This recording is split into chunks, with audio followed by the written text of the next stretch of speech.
Restream counted down for me today. Love it. All right, welcome to the 2-point conversion, an hour later than usual, but still here. We are joined by two magnificent DFS players, actually, both DFS wizards. G, my fave from Sunday night, from Sunday day. Don't tell the other two. They know. They know. And new friend Jordan. How are you guys doing? I'm doing good. It's good to be here. I mean, I'm excited. I know I'm filling in for Herms, but I'm excited to be here. All right. So before we start, I threw something new in on Twitter today. And if you guys are listening and you haven't turned in your Scott Fishbowl roster, send it to us here now. And these two gentlemen will critique it. And the best roster, I will give $25 to their favorite charity, whatever that is. But first, Jordan, tell us a little bit about yourself, please, sir, and your walk-up song, which is so appropriate during the All-Star Weekend. So for me, the walk-up song is "Welcome to the Party." I just love the start to that song, just to walk up and just go hit a home run. It's with French Montana, Diplo, Little Pump, and Ward. And as for where you can find me and just a little bit about me is a DFS player. I do a ton of research. You also routes run here and there. And I write for Gridiron Ratings and do shows with Chalk Block and the Rum Boys Network. And you'll see me pop up. Just give me a follow on Jordan Bannock DFS on Twitter, and that's where you'll see all my stuff coming through. Nice. Hey, G, how are you, hon? I'm doing good. I'm glad to see you again. It's always fun to do shows with Gladys. I mean, even on Sunday, it gets a little crazy, but it's not because of me. I promise you that. It's more because of two other guys.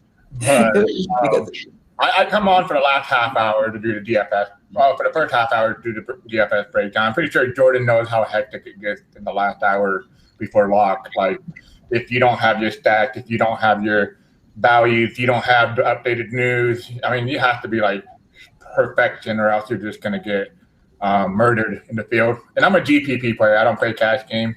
I could play cash game, and I don't mean to be cocky, but it's boring to me. You know, it's just I either want to know if I'm going back to work on Monday or if I'm not, you know. But I love DFS, and it's cool to see people on Twitter see we have our name and then they have DFS at the end, because it lets me know who to follow for DFS, who are the bright minds. And actually, it's funny because I like the Rum Boys, and I'm like, oh, cool, he's part of the Rum Boys too. Okay. And your walk-up song? Stone Cold Steve Austin, you know, his theme song. I'm a wrestling fan, but also it's just every single time I hear that, I'm ready to raise hell, kick ass, drink beer, you know. So that's all I'm all about, you know. It's just I'm a go-getter. Let's go, you know. All right. Speaking of which, let's just get this started. Can you guys scroll to the very first roster that we got, which was Shane Barrett's at Fantasy Football Shane? All right. So at Fantasy Football Shane B's roster. All right. What do you think? I like his quarterbacks are a little bit shaky, I guess you can say. But when you see Dak Prescott on there, I'm a big Dak Prescott guy, so I love it. He has three quarterbacks, but then he backed it up with Teddy Bridgewater for Drew Lock. It's okay there. Clyde Edwards-Helaire, Zeke, Travis Etienne, and then backed up Zeke with Pollard, I believe. Oh, yeah. Zeke with Pollard, pretty good. Wide receiver, not the biggest fan of his wide receiving core. Tight end, he has Hawkinson. I'm a big Hawkinson fan. I like this roster, but to me, it's above average, not an elite roster to me, but it's a solid roster. Okay, and remember that this is a tight end. Yeah, tight end. Yeah. And that the quarterbacks get points taken away for interceptions, sacks. So you're giving him mid-range? Is that what I'm hearing? Yeah, mid-range grade. What about Jordan? What do you think on this roster? Well, the first thing that I noticed was he didn't have a single kicker. I mean, the Scott Fishbowl, you can flex kickers, and no offense, but like, I think kickers are going to outscore Amari Rodgers this year if Rodgers is gone. Like, I'm looking at it, and I'm like, where you probably picked Amari Rodgers, I'd probably taken a kicker. His receivers aren't going to carry him, and it's like, in my opinion, I'm looking at it, and I'm like, okay, I expected him to be super elite at either quarterback or running back. That's not really there for me. Like, it's a good roster. I just don't see it winning unless, like, you know, maybe even if Aaron Rodgers goes to LVR and then Henry Ruggs is a big time player. Like, his receiving core needs some help, or Watson returning, or just I don't see really good quarterback play from the guys he's got. Except for Dak. So, sorry, Shane. Next one is Andrew Hall. You guys have that one? Yeah. All right. I'll start it off. I mean, the first thing is Lamar Jackson. I love. I'm absolutely. He's my QB1 in any real format. He's finally got a good receiving core. His next few picks, Kamara. I don't like Tyreek Hill being the number one receiver off the board. I looked at that and I was like, there's other ways I probably would have gone. I think he stacked that quarterback with this format because Derek Carr doesn't really force incompletions, and Fitzmagic is a roller coaster, and if you hit, it's good. He's got two kickers that I actually think will probably flex for him compared to Waddle maybe early on, or Amon-Ra. I think he's got a solid team. The only real question is going to be his running backs, because if Melvin Gordon loses that role early, then you're counting on David Johnson, Gio, or Justin Jackson for the Myles Gaskin Kamara bye weeks. Okay, hold on 1 second. Hey, Kyle, did you send your? So Kyle said that him and Andrew are in the same division, Incubus division. And Andrew was 107 and Kyle was 108. Kyle, did you send us your roster in? We need to see your roster too, please, and thank you. All right, G. I like this roster until I saw his backup running back, because it's just to me is this: you have Alvin Kamara, Myles Gaskin, and I'll be honest with you, I'm not 100% confident in Myles Gaskin.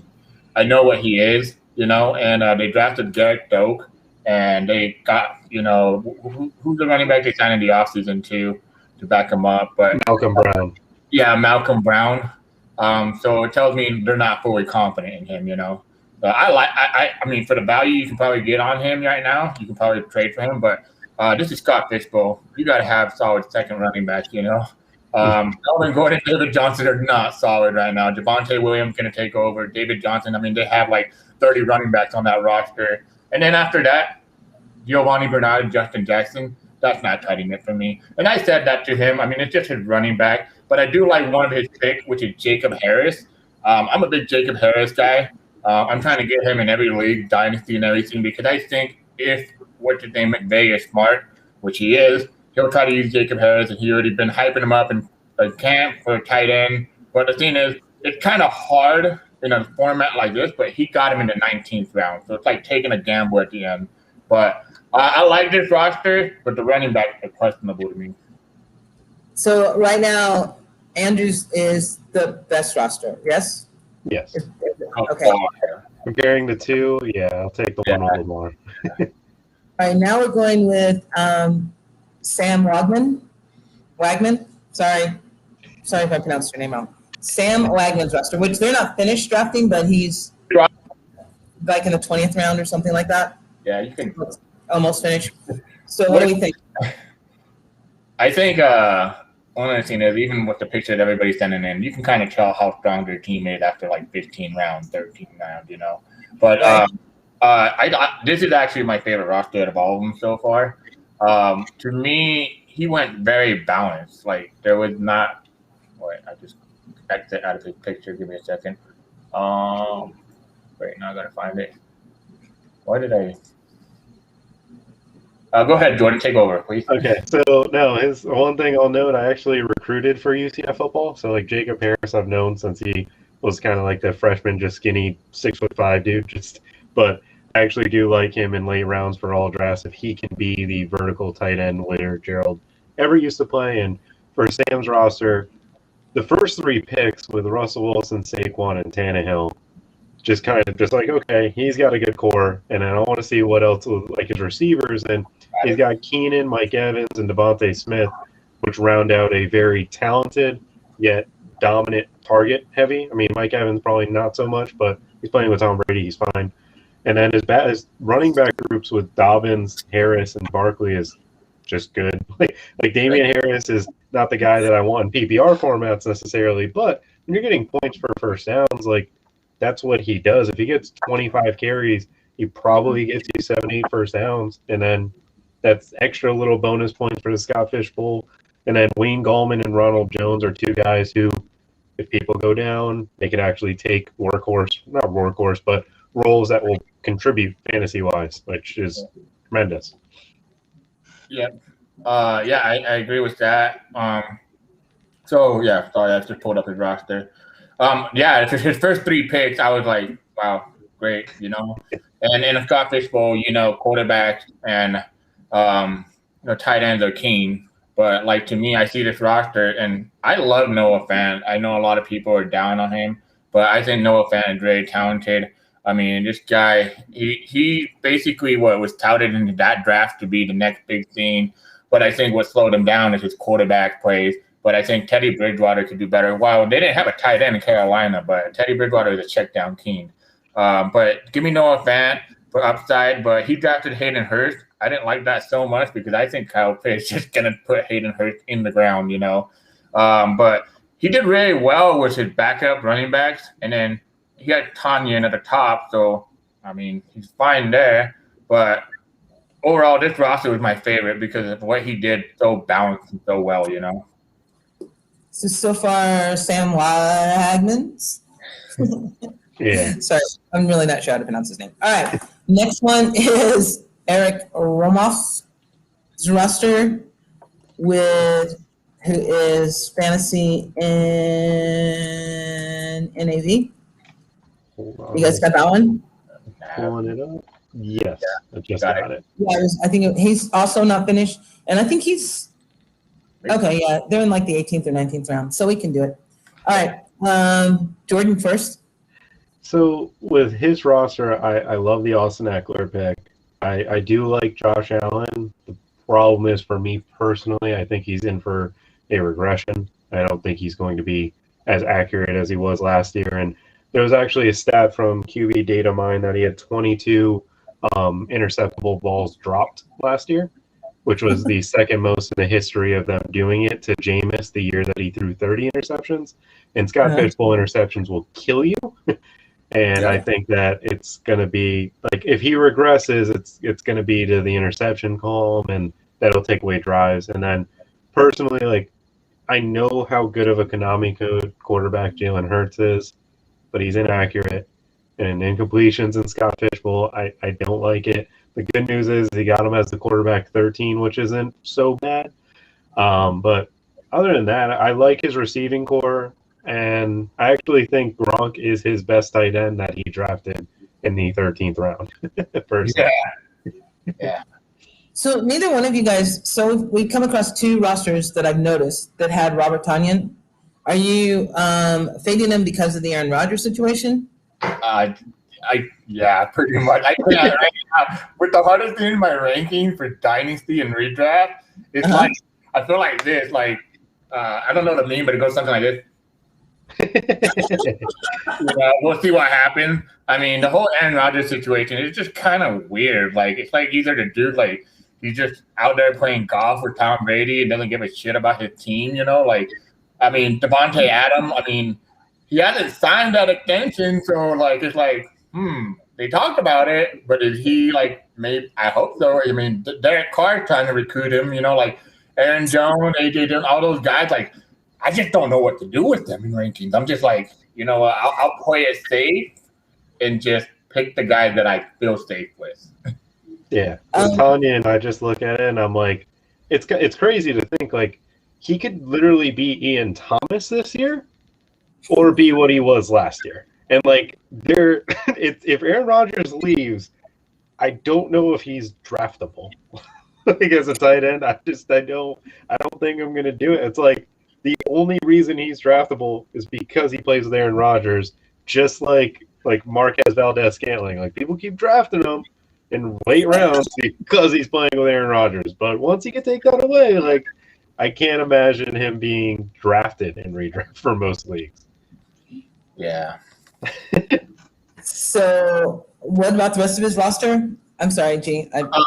So my opinion on this roster, I thought it was solid for the first 4 pick. I actually drafted Lamar Jackson and Jalen Hurts with my first 3 picks, I believe. But I think this roster, Austin Eckler and Clyde Edwards-Helaire, but I love CeeDee Lamb. I'm like all over CeeDee Lamb. I think he's going to be a top 5 wide receiver in redraft. And I know a lot of people are like blowing me up for it. Like, oh, dude, how come? Why? Or, but hey, man, I just think he's the next Calvin Ridley, next Chris Godwin. He's just going to be up there like what they've done in the past. I'm a big Logan Thomas fan, too. I said it last year before the season even started, a month before, that Logan Thomas is this year's Darren Waller. Everybody laughed in my face, but guess who got laughed? I laughed at them, and I said, suck it. But anyway, Kenny Golladay in the 8th round. I love the Jalen Waddle, Michael Pittman. I mean, for upside. The crazy thing is that Jordan said that his favorite tight end was Rob Gronkowski, man. Like, I'm like, dude, get Rob Gronkowski that late. I mean, the guy, all he does is catch touchdowns in the Super Bowl and then catch touchdowns for Tom Brady. He ain't going away. Even if O.J. Howard comes back. And the Blake Jarwin pick, okay, maybe, I don't know who the tight end there is, Dalton Schultz or him, I mean, we'll see. But he drafted Brandon Manus, and that's okay for a kicker. I like this roster, but I still have to say Sam is my favorite roster. All right, so Jordan, what is your bedtime? Fantasy Viper's worried that you're up past your bedtime. Oh yeah, no, Grandpa over there is concerned that they all call me 12 over here, so because I'm 23 years old, so it's pretty much the running joke that he actually could be my dad. He has a kid who's 24, I think, or 25. So. Well, Jeff is our grandpa, in case you don't know. He's like 55, so I mean, we had to go through that work. We just always give him the old man joke. He goes, "Oh, ha, ha, you guys are never going to be on a podcast ever again." All right, so Sam Wagman is leading the roster construction, and we will get back to it if we get some more rosters in. But right now, he is the leader, and apparently the Fantasy Football Chick likes it. Fantasy Football Chick likes it a lot. Yeah. Shane, wow. Shane is sending you a message there, Jordan.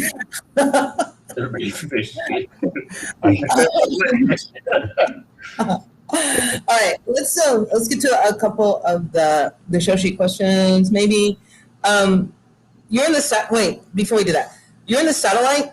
How are you guys doing over there in the satellite? I mean, either FFF, Tyler FF on Twitter. It's funny because me and him joined a 32-man expert. I don't know what to call it. Twitter Invitational. And I'm like, during the Scott Fishbowl draft, I'm like, I know this guy. Next thing I know, I'm drafted in 2. Like I told you before the show, I did something stupid this week. I joined the Scott Fishbowl. I joined a 32-man dynasty league. I was already drafting for my rookie league. I was drafting my rookie draft, and then I joined another. And this was like 3 months ago, but the draft is still going on. It's a 16-team league. And I'm like, all of a sudden getting alerts on my phone, you're on the clock. And I'm like, dude, like, I work, I have a life, hold on, I'll get this going. But it's going pretty good. The only thing that sometimes it's just, there's some people, like, they only have, like, they're a fan. And we created a group. And I give this advice to everybody. If you get a Scott Fishbowl group, find it, create a chat, and tag each other. That's the way the draft is going to go so much faster and be more, fun. You can talk crap during this. Well, you can't really talk crap during a satellite because it's basically like a best ball draft, But that's the way I treat it. And that's funny because, we're going to go into the what different and what in redraft and all these, That's what I think in a Scott Fishbowl satellite compared to a Scott Fishbowl in real life. I mean, that's what's different for me. I treat it like a best ball draft. So, how many leagues are you in, G? Dynasty? No, just fantasy football leagues. Oh, probably like 15. You're in 15 leagues and you play DFS? Yes, but I have fantasy pros, so they do very awesome. But that's the thing though, you got to remember, I wake up at 4 in the morning on Sunday. I go to bed at probably like 11 o'clock at night, wake up at 4 in the morning. I'm ready to go. Because honestly, and this sucks saying this live because it sounds so dumb, but I wake up to Twitter alert from Adam Chester, from Rappaport, from all these guys. They wake up around that time, start reporting their stuff. And I don't know how you are, Jordan, but me, I crunch out like 450 rosters every weekend. And I'm not saying it's like I'm a big time player, but I'll go from the mini max, I'll go to the the $3, I'll go from if I have the confidence to do the Millie Maker, because the Millie Maker to me is kind of like a negative profit. So I try to do 3 max entrants, like a single entrance, and just put in my rosters like that. Jordan, how many fantasy leagues are you in? I'm in, I think, about 6. I think it's 6 on the dot. I think I have 3 dynasty and 3 redraft. And one of them's technically like a keeper, but I mean, I usually co-manage a lot of these leagues because the DFS, I mean, I don't wake up at 4 in the morning necessarily to do the grind, but I actually play a lot of college football DFS and the NFL. So college football DFS that's more of a, hey, let's wake up at 6 in the morning because the dude, for example, last year, Rondale Moore suited up, was running routes, and didn't play a snap and was 75% owned in a contest. The college football DFS world, you don't get actual entry updates. You just have to do your own research on the beat writers and hope they have a pulse. The NFL, I usually tend to wake up at like 9, 10 and just kind of – I've got a few pre-built like spreadsheets that help me with the data, and I don't enter the like 150 lineups or anything or build 450.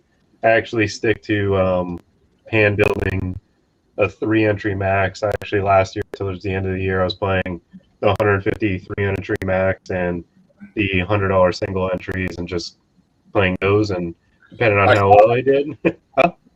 I saw you a little on your Twitter. I'm like, all right, this guy, 23 grand. I think it's 23 grand I saw. Am I wrong? In my lifetime playing, I've played for 4 years now. I've had over about 130K in profits. Yeah. The last year was 85 in total. It was 20. There was a week where I hit for 27 with Darren Waller because I 100%ed him, and he was 8% owned. And the week he had 200 receiving yards, and then I 100%ed. Or in college football, I had 9 entries, take down the GPP, 155K that weekend. So I've had a little bit of GPP success. I don't try to do like the crazy like 150 stuff. I do single entries. Hey man, it's not a dick measuring contest here. I mean, it's just to me, it's just I always say this: the DFS is one of the most mentally tough things to play for like gambling, because you can be on a hot streak and you can be on a losing streak very bad. Last year was actually my worst year in DFS. Every year before that, I've always hit big. I've either won $50,000 tournament or I've won $50,000 tournament plus like 10,000, 5,000, and I've hit a couple of GPPs and they add. I mean, the biggest thing I can take away from all my DFS, I guess you can call it like career, I bought my parents a home. Oh, nice. And when I say I bought them a home, I put down $79,000 and put it under my credit and made it as low as payment as possible. And I'm like, you know what? I promised you guys in my life that, because my mom battled through cancer for so many years, and we lost our first home because of medical bills, collections, and all that. And that was my goal in life and DFS. You know, my next goal in life in DFS is to retire my dad from his job. And I don't care, you know, how much money I got to gamble. I don't say gamble. I guess we can say invest, you know. But, dude, college DFS was so much fun. And then they stopped doing it, and then they brought it back. And I'm like, yeah, I don't have the time no more. It's a little bit different. That's why, I mean, in DFS community, it's about a lot of who you follow than like necessarily what you know. There's a ton of people doing great things. Matt Gajewski for Awesemo is actually my main source for college football DFS because he's just fantastic. He does a ton of research and he puts out some great work. And again, like the goals that you have are kind of things that I'm aspiring at. My first few wins, I was in college, so I was paying my own rent in college and stuff like that. But I mean, this most recent year, I actually got to pay off some much loans that I took out a few things. So hopefully this year success. I mean, DFS is a little bit of it's right. I say my always thing is the early part of the year is all about how good you are with redraft. If you're good with redraft, you're gonna kill it in the early year. Because if you're like, oh, I want Naheem Hines, it's like, well, play him. He's 4,200. Go for it. And I'm sorry to cut you off, Gladys, but it's just to me, DFS is so much fun. And it's crazy to say this because I met so many people over the last 6-7 years because of DFS. Before the pandemic, I would travel every year to go to watch NFL games, and that's what I would do. I would tell my boss, hey, I'm leaving Friday. My flight leaves this day. I'm coming back Monday morning. If a flight gets canceled, I'm sorry. But he understands I bust my ass the whole week and I get his stuff done. But he says, hey, just let us know. If you need us, like, if your flight gets canceled for a couple hours, we'll cover you, you know. But that's the thing in DFS, meeting the people and just, you know, putting in the time. And the grind is never ending. That's the crazy thing is it's never ending. I'm going to follow both of you this year on DFS for sure. Well, I already followed you. But, yeah, Jordan, I'm back on that. But Kyle, did you get Kyle's? Yeah, I just saw it. His roster. And so Kyle picked what? Right after Andrew? They're in the same incubus. Mm-hmm. So not taking that into account, what do you think of Kyle's? His running backs, I'm really trying to figure out who he picked in the third round. That's what I just wanted. Oh, Darren Waller. I didn't see him. Okay. Darren Waller makes a big difference on this team because I saw the roster and I just saw, like, in my eyes, Tyler Higbee was a starting tight end. And I'm like, well, you went Justin Herbert, you have Jalen Hurts, and your two running backs are Mike Davis. Did you pick Chris Carson in the third round? I was like, wait a minute. No, Darren Waller makes a huge difference. I like his team a lot for the Scott Fish Bowl because of that. Like, his running backs are a little shaky, but they definitely have the high upside if some people go down. His receivers are solid. I think they have high floors. And then, I mean, Darren Waller is just a huge advantage in the Scott Fish Bowl. Yeah. Okay. Third round was Hurts. Makes sense. Kyle. I love you, but I have to be honest here. I mean, I'm a man of my own word, and I speak the truth. But why the hell did you draft Deshaun Watson? I mean, I'm telling everybody, if you draft Deshaun Watson, it's a burnt pick. He's not playing this year. And if he's either getting on the exempt list or he gets suspended. I mean, I want to know how high you drafted Deshaun Watson. If you can tell me that, then yeah, okay, we'll see if it's a good gamble. But the running back, the weak, wide receivers they're okay. I actually think everybody hates Brandon Cook, but this guy performs inside out every year. But this year, he ain't got no damn quarterback. And David Mill or Tyrod Taylor ain't going to carry him this year.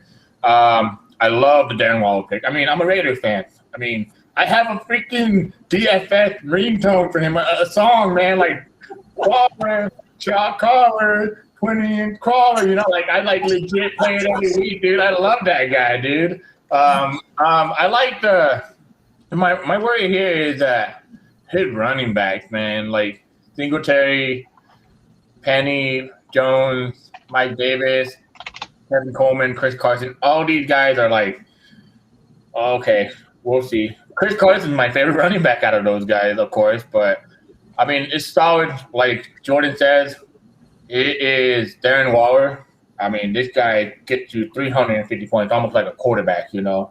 And, I mean, Jalen Hurts, I love Jalen Hurts this year. I traded for Jalen Hurts. I think a lot of people on Twitter, and you know who you are, saying top 5 quarterback. Hey, you better slow down. I don't want nobody to like jump on that, but I am happy. He's my late round quarterback, kind of like with, you know, like 6th or 7th round, hopefully, you know. But I like this roster. But Kyle, again, I'm sorry, I don't mean to offend you.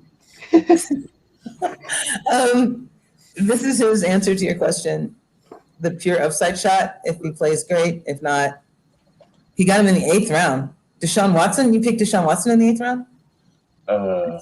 I That's think that's too high. Yeah, I feel like that's I feel like 10th or later is kind of where, like, you're picking him in the starting position technically. Yeah, I mean, that's really high, Kyle.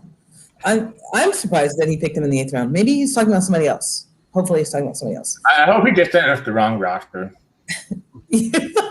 You know, I'm kidding, Kyle. I love you. No homo. Okay, so Sam is still in first place for the roster construction. And what is your favorite format, Jordan, to play besides DFS?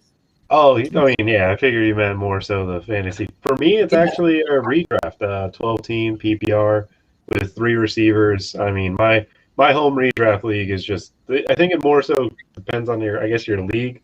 In my league, the home redraft is just so fun. There's been, my brothers and I have been playing against each other for quite some time, and the amount of trash talking that goes into it. My brother, I mean, as good as I am in DFS, I haven't been too great in redraft the last 3 years. The last 3 years in our redraft league, the same 4 people have made the playoffs, and all 4 people have played the exact same person and lost. Like, it's been the same playoff bracket for the last 4 or 3 years, and my brother has won the championship 3 years in a row. And he's like, nobody's just going to beat me. And, like, he goes out there, and, I mean, he takes advantage of little things that, like, as much research as I like to do, he just knows how to, like, there was a year where he just got the Miles Sanders run his rookie year. He drafted him in, like, the 9th, 8th round, and that ending stretch he had carried him through the playoffs. And White, who was giving him 7 to 8 catches a game. Like, he knows how to get, like, the little runs. Like, this past year, Jonathan Taylor, like, he's been able to have that type of success because he's like middle of the pack, and then the rookie that he's been holding will just start going off, and then boom. So for me, it's the 12-team PPR. and that's because it's familiar. It's family. Yeah, it's like home league. It's family with a lot of friends from down here, so it's my favorite league. Gee, what's your favorite league besides DFS to play? play? I used to be a big proponent of home league. Like, I have probably 2 solid home leagues. I have my group of fans. I live in Utah, by the way. In Utah, we have, like, when I was in my younger partying days, it used to be Salt Lake City, so it's the capital. So you travel up there, you make friends. So I had one social group. And then when my friends all started getting married, and then there's the leftover. So it's the family, now I come down to where I live, which is about 40 miles away from Salt Lake City. Well, it's the people that are, okay, we have family, but hey, let's do a home league. Let's do a, And so I have 2 different leagues, but there's a Salt Lake City group. I've made the championship the last 4 years, and not one damn time have I won. So it's like, honestly, and the thing is, every year I draft Julio Jones because I'm like, one way or another, I'm gonna win a championship with this guy, one way or another. Because I call him Don Julio Jones. That's my team name. And I love league, but Dynasty has just taken my heart, and it's usually I know I'm gonna get a lot of hate for this. 1 quarterback PPR Dynasty League, 16 team. Those are like perfect to me because 16 team, you actually have to strategize for it. And I want a deep roster. I don't want, 18. I want like 24 to 32 players, And then I want the rookie draft to be, 2 rounds, not 3 rounds, because I want that free agents and bidding for those 3rd rounders to see how knowledgeable you are to pick those guys up. But I love those leagues. But to me, I respect the Superflex League because it requires a lot of freaking trading to actually make a damn good roster. Are you drafting Julio this year? Oh, every year. Hell yeah. And I'm going to take a shot of Don Julio when I do it. Every year I do it. Jordan, are you drafting Julio this year? Yeah, I mean, Julio Jones, to the day he retires, will be, to me, one of the top receivers in football. He's an Alabama fan. He better draft Julio Jones. I mean, the funny thing is like, we give Julio, like, oh, he's been hurt these past years. But Julio Jones, when he got hurt during the years when he was getting 1,600 yards, it was because he kept playing because they were winning football games. The past 3 years for the Falcons, he's like, do I want to go out there? Nah, screw this. This isn't worth it. But you think he will be good? I still think he's going to be a top 10. What? Yeah? Yeah. I still think he's going to be a top 10 wide receiver. I think people are counting him out, and that's fine with me because if I can get Julio in the 3rd late round and the 4th round in the redraft, I'm going to hit that button every single time. And, of course, that's saying that I've already got my 2 running backs. So let me ask you this then: in a redraft, do you have a strategy going in, or do you play the board? I don't. With the board, I don't ever play the board. Like you play one. So if somebody starts a quarterback run, then whatever your strategy was, no. I always say this: everybody got a plan until they get hit, like Mike Tyson would say. Yeah. That's the thing. You can go into any draft saying you have a plan, but here's the way it is. I draft for value. Whatever falls to me, and I think it's best for the fit for my roster, I'm going to do it. Last year, I was drafting Darren Waller. 2 years ago, I was drafting Darren Waller in those late rounds. And everybody's like, who the hell is Darren Waller? I'm like, don't you worry about it. You leave me alone. Okay? Don't you worry about it. And then last year, I was drafting Logan Thomas with the last pick. I was like, go ahead, let's do it. One thing I don't do in redraft, I don't draft a kicker, and I don't draft a defense toward the end of the draft because I always draft those running backs. You never know. A player can get hurt just getting out of bed, That player, he rolled over to put his slippers on, and then he slipped. Guess what? Dalvin Cook? Oh, I'm sorry, Dalvin. Alexander Madison? What? It's just, I don't see ice cream in redraft, ice cream defense, and ice cream kicker. Like, kickers to me, cool. You're going to have a Harrison Butker. Is that a name for the Kansas City Chiefs? Everybody's like, oh, he's going to do great. He's on the best scoring offense. But really, in reality, I think he was like not even a top 10 kicker. Like, Justin Tucker is probably the safest kicker out there for me. But other than that, I ain't drafting a kicker. What about you, Jordan? Yeah, I mean, for me, it kind of depends on the year that we're going into. I think personally the tight ends are getting overdrafted this year because, like, I know how great they were last year. Like, that's a big thing with people is, like, this past year having Travis Kelce was a significant advantage. Oh, yeah. Well, George Kittle was hurt. Kyle Pitts wasn't in the NFL. Like, there's a lot of different variables. Or Mark Andrews had a down year because of different things. Like, if I kind of look at it and I kind of guess, like, okay, what kind of year is this going to end up being? And for me, I think the way I'm approaching redraft this year is I'm really interested in the PPR running backs. I think that's for PPR leagues because that's the one I play in. I'm heavily invested in Austin Eckler. That's a guy that I'm targeting very, very early. I actually have him ranked as my RB3, as crazy as that sounds. No. But, I mean, in terms of strategy, like, I don't stick to 0 RB or 0 wide receiver. Like, both strategies I see can work. It just depends on, what you're doing. Like, last year, 0 RB could have worked. You just had to pick Adams and Diggs. Like, if you could have liked Diggs in, like, the 5th and you got Adams in the front, and then the second round, say you went even the Julio and just missed, or Calvin, then obviously you're not doing too well. But if you picked it up with Diggs later, makes sense. If you're the running back guy, like, everybody's like, oh, running back heavy is the way to go. tell that to the Kenyon Drake Miles Sanders guy at 11-12 turn, like, or 12-13 turn. That's not no strategy's foolproof. Like, I like to just kind of, okay, these are my guys. This is what I'm going with. Okay, so who do you think, and either a good way or a bad way, is going to surprise the fantasy football community this year? My first thing is Kyle Pitts. Like, the amount of attention this guy. I mean, he's 20, guys. He's 20 years old. Like, I understand how people have the idea of he's the best. Like, he's best tight end we've ever seen, and I think he is the best prospect we ever seen in terms of receiver. But until, he goes out there and plays slot or plays like outside, gets put out wide, I don't think he's going to be the tight end 3 for some people. I know some people have him as the tight end 2. Thank God. I was like, is this guy really, like, is he on the other side that I'm not on? Like, No. I look at it and I'm like, I don't think Kyle Pitts is going to have a bad season. Yeah. I think he's going to put up some numbers. Like, I think he's going to get to the 700, 800 yard mark. Like, CeeDee Lamb as a receiver didn't get 1,000 yards. Yeah. People are expecting Kyle Pitts to go for 1,000. And I'm like, I don't care the situation. I don't believe that a rookie tight end at 20 years old is going to go out there and put up 1,000+ yards with 14 touchdowns and be the best tight end we've pretty much ever seen. I can't believe it. I'm not buying into it. Oh, I agree. What about you, G? Are we doing, like, just one guy, or, like, we doing positions? What are we doing here? Whatever you want. It's all on you, babe.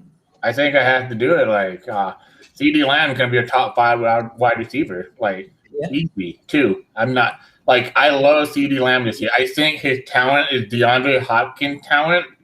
Well, comparison, I guess. I'm not saying they have the same talent, but I love CeeDee Lamb this year, and I'm drafting him either in the 4th or 5th round. And if I have solid running backs and I feel confident with my roster and, come around that range, I saw a question on Twitter today, and it really got me thinking. It said CeeDee Lamb, I think it was I think she was supposed to be part of the show today. Victoria, she said it. I think she said McLaurin. Oh man, I can't remember. McLaurin, Allen Robinson, Amari Cooper, and CeeDee. I saw that poll. And I'm like, damn, dude, am I really gonna go with CeeDee? Because I love Allen Robinson, especially if Justin Fields did. And I started thinking about it. Yeah, I'm gonna go with CeeDee. Like, that's how high I am on this guy. And the thing is, and you can go back and you can ask Jeff. Everybody go mention Jeff. I said CeeDee Lamb is the best wide receiver in this draft. And not only that, Clyde Edwards-Helaire is not the best running back in this draft. It's Jonathan Taylor. I had him number 1 on my ranking in Dynasty. And then I had CeeDee Lamb number 2. And then I had Clyde CEH. I hate saying his whole name. It's so freaking tongue-twisting. I had CEH, and I got backlash for that, but that's cool. Like, I think I'll be right eventually, but we'll see. But I love CEH this year for value, by the way.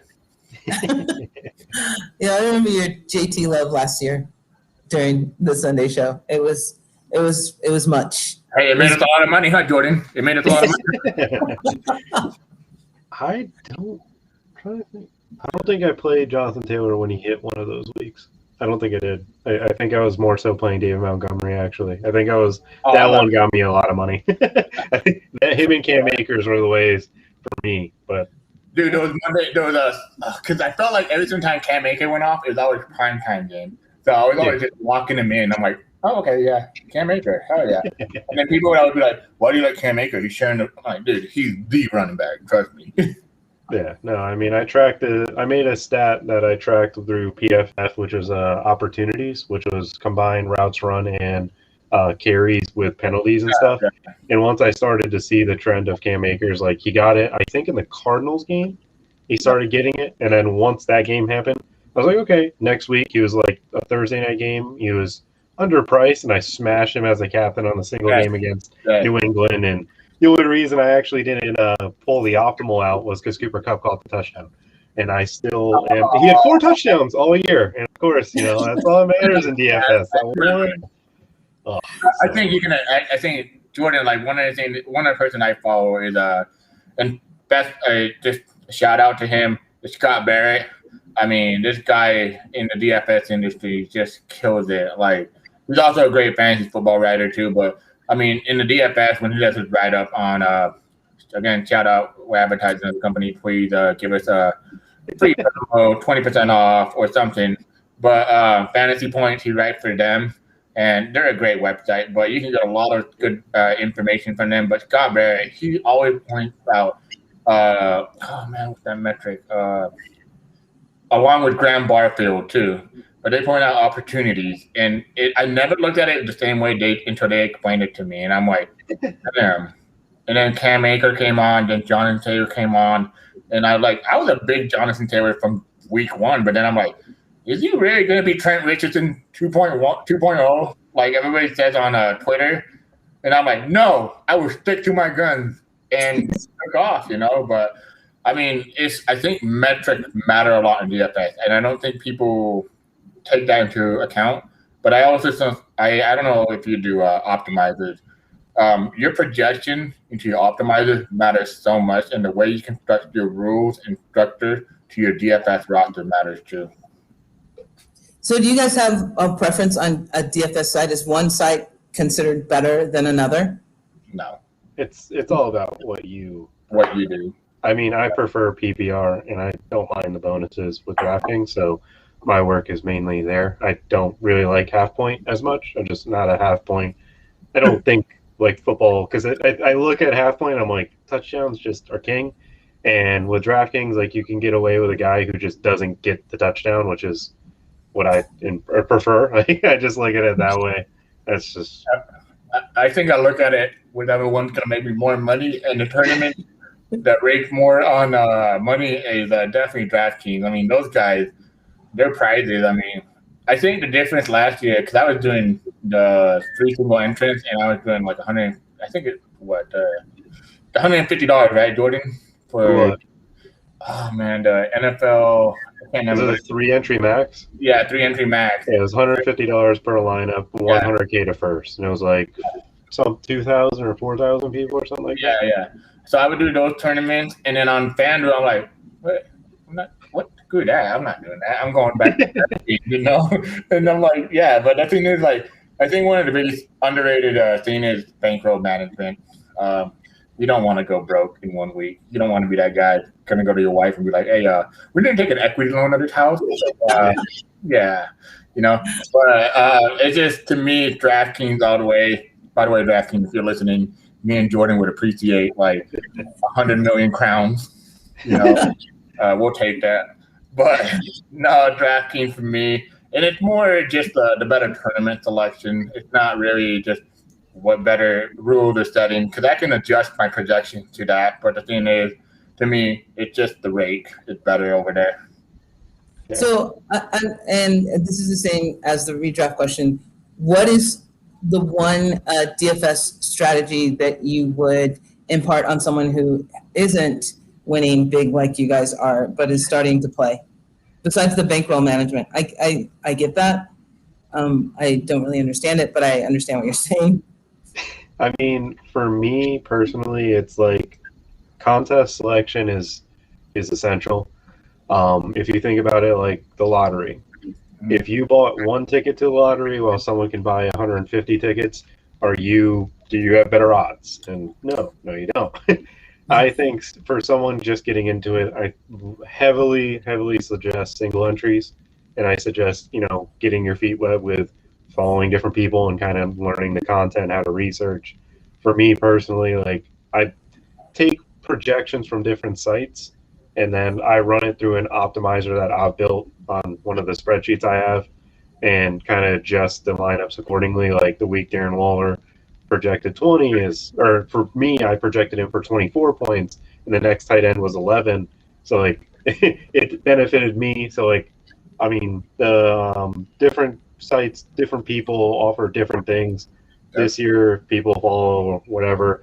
I don't offer lineups. I refuse to give people lineups because I just not the way I feel comfortable, because I'm not playing just one lineup. I'm playing usually 6. And it's like, I don't want to give you all 6 because then you're just copying me. And obviously, yeah, cool, that's what it is. But I just feel like I don't like to lose people money because I will have losing weeks.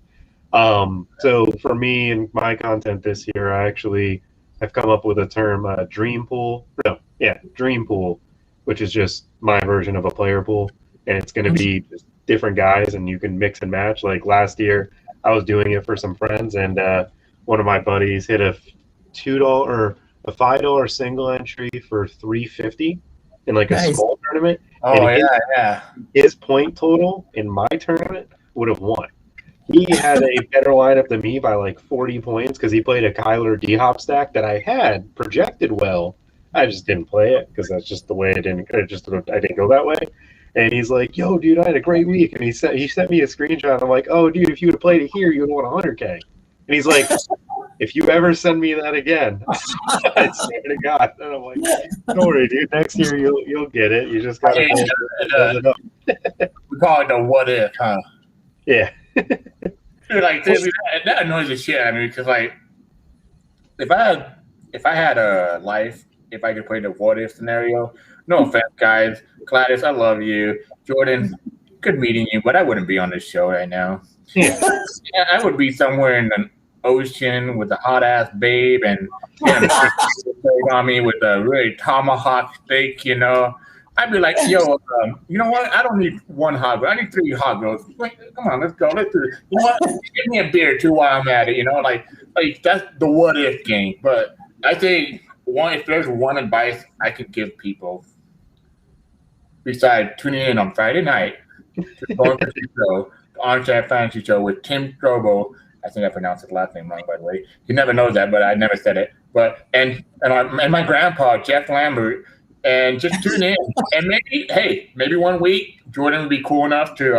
We'll send him an invite if he accepts it. I mean, he can come on as a guest. But no, we do a breakdown every Friday night. We just have a great time. But I think the one advice, and I give this to everybody, it's an investment. That's all it is. Don't play with money you don't have. Don't think you're just gonna go in there and win. And I used to hate this because I was that moron that got convinced about 6 years ago.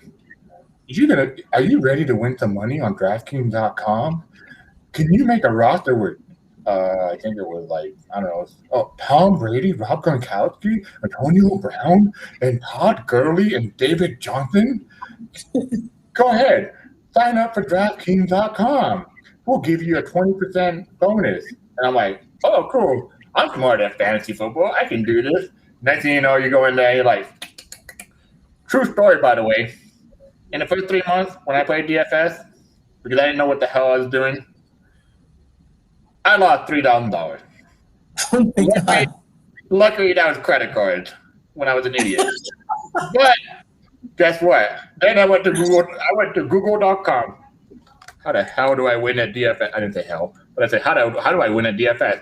And there's certain website that the color orange and blue, and I think Jordan knows who I'm talking about.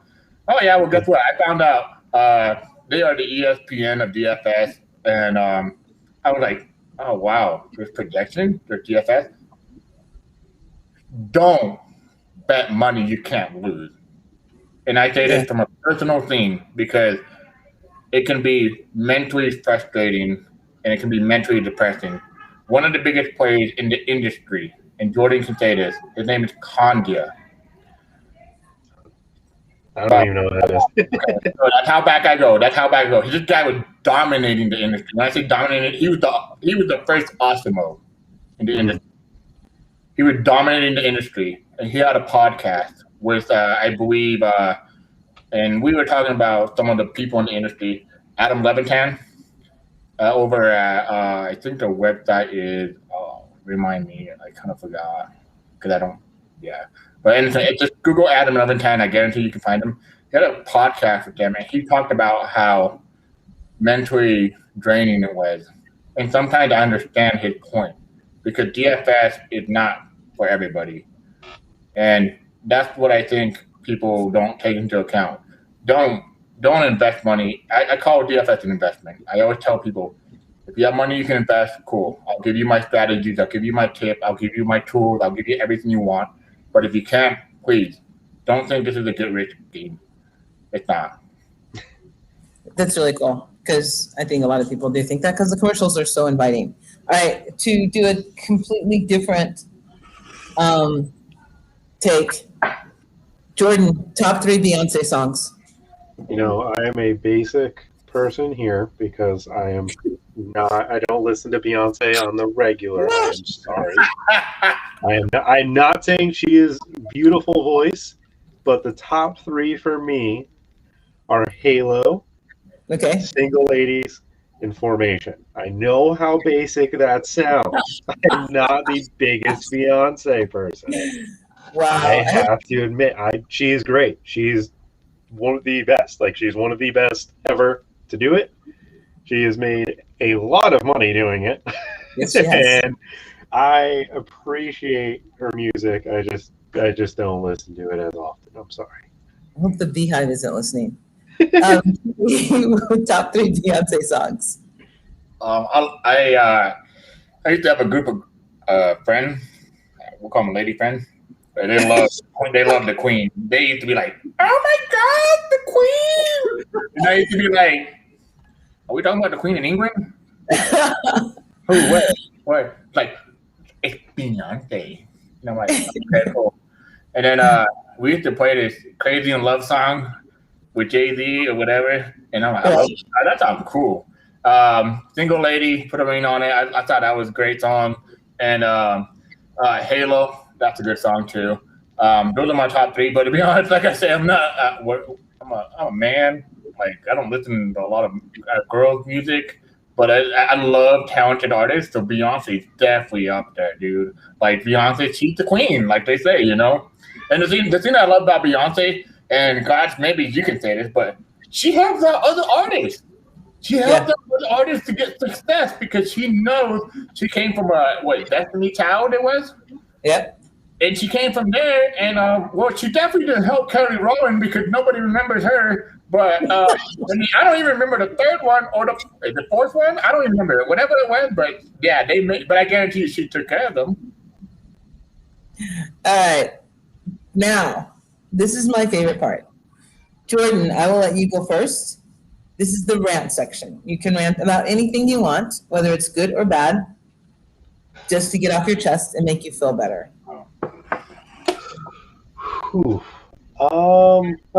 Better yet, if you go into Twitter and you disagree with someone take so wholeheartedly that you know that conversation isn't going to go well. Like, I have seen some tweets from people where I'm like, I completely disagree with you. I know the conversation won't go anywhere. I won't engage because there's nothing good about it. If I see something that I'm like, that's an interesting point, let me DM them. Let me get a personal one-on-one. So it's actually something you can go ahead. Like, I mean, there are people who use things for clickbait. DFF does that all the time. They do a bunch of things with clickbait that I'm like, you guys, come on, that's ridiculous. And I mean, I've seen other things that I'm just like, I don't know, not me. And if you go and verbally attack someone for it, like, I unfollow you, I will block you. I don't want you to see any of my content because I don't want someone that's going and vengeful. Like, there's a difference between disagreeing with someone and like just going out of your way. Like, yeah, dude, some people I've muted. Some people aren't people like I like to see on my timeline. I just mute them because I'm like, they're not worth the unfollow because that's just rude. They're good people. I don't like the clickbait nonsense. So I try to keep my timeline personally a little bit less of that and focused on things I like to enjoy or I enjoy seeing. So if you're on Twitter and you disagree with my take wholeheartedly and you want to just tell me I'm an idiot, cool, go for it. But like, it ain't gonna get you anywhere. like it's if you're someone who holds the screenshots with friends, I understand. But like, if you're so vengeful that you want to like really destroy someone, don't follow me. That's it. I like that one because there seems to be a lot of craziness going on lately. Gee, what do you got, babe? I just think, like, and kind of touching what Jordan said, like, dude, like, we all have a life. Like, seriously, we have family, we have personal hobby. I mean, and I said this early on, I'm sorry to say this, but it's not a dick measuring contest. Like, seriously, just stop. Like, get a life sometimes. Like, and I say this, it don't matter how big you are in the industry. It don't matter how small you are in the industry. It don't matter how much money you have in the industry. It don't matter how much followers you have. But I hate when people do this. They criticize on a take and they don't research it. Just research it. Take some time and research it. Please, DFS, fantasy football, or I don't care what the question is, just research it. Like, spend some time. And the worst part is, as soon as they're wrong, they're not going to admit it. It's like talking to a wall. It's like talking to a wall. Every Sunday, and glad to see this, people ask me questions. And I'll say, this is my personal opinion, in my opinion. And it's a talking joke with Jeff and Tim when I say, overall, I like this guy. Overall, and it is overall, that's the main word. And it's just my personal opinion. But guess what? I didn't, and I hate to say this in the world that we live in, I didn't put a gun to your head and told you to do it. All I said was I gave you my opinion. You can take it how you want. Go research it, please. Nothing in this world is free. Please tell me the last time you got something free without a coupon from, I don't know, some random ass place.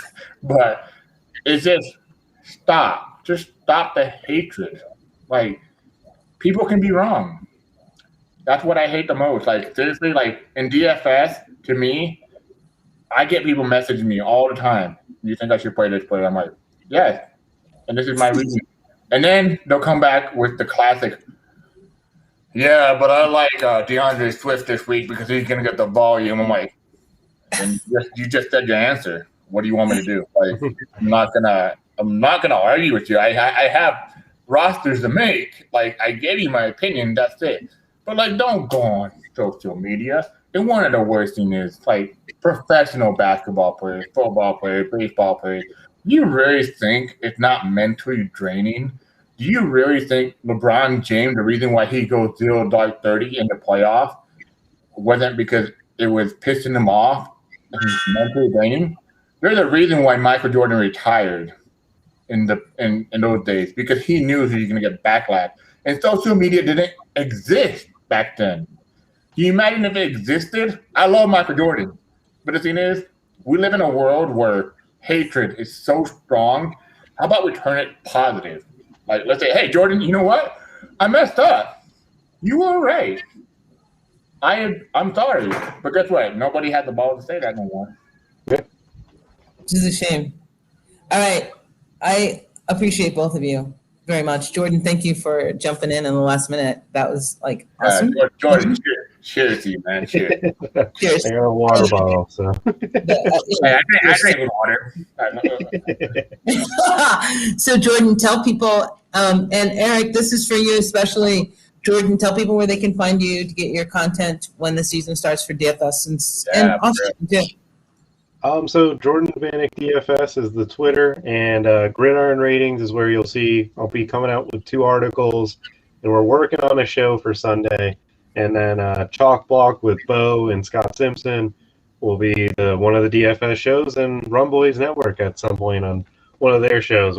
We'll be seeing me in a few different places, just bouncing around. And again, like DFS, I'm hoping to win somebody some money. I think I said it in one of the group chats the other day, and I'm like, you know, if it would mean more to me to see someone win like a 20K, 30K GPP and tell me like, hey, I was able to afford, or not afford, but like send my kids to college with this, or pay off some mortgage debt. Like anything like that would be super surreal to me, because at the end of the day, like I've had success in the past, and I try to keep it all in good fun, because he said it before, this can be mentally draining.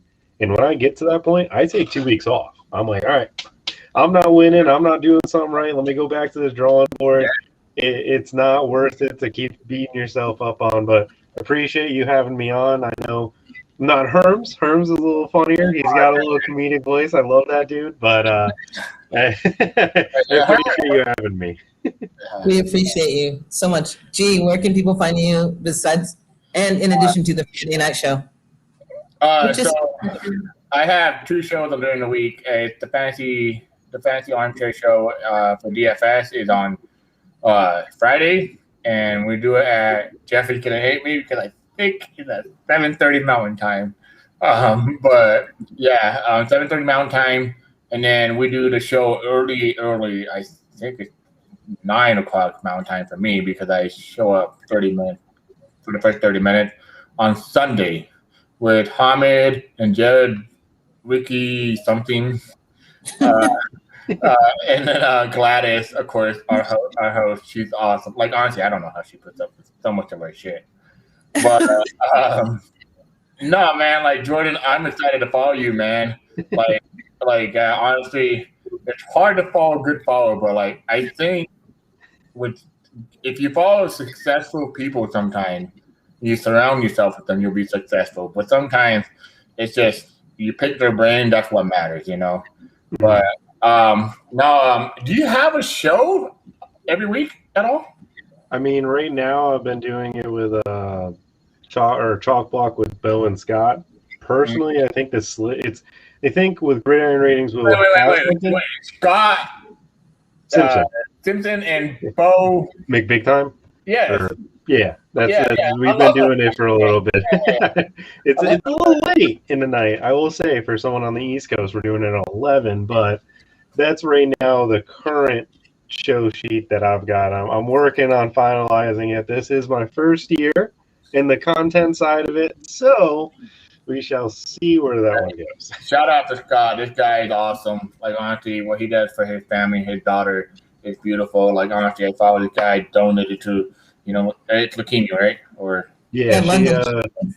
London. I believe. London, his daughter. It's just, honestly, please, guys, just make a difference in a way. That's the way you can make a difference.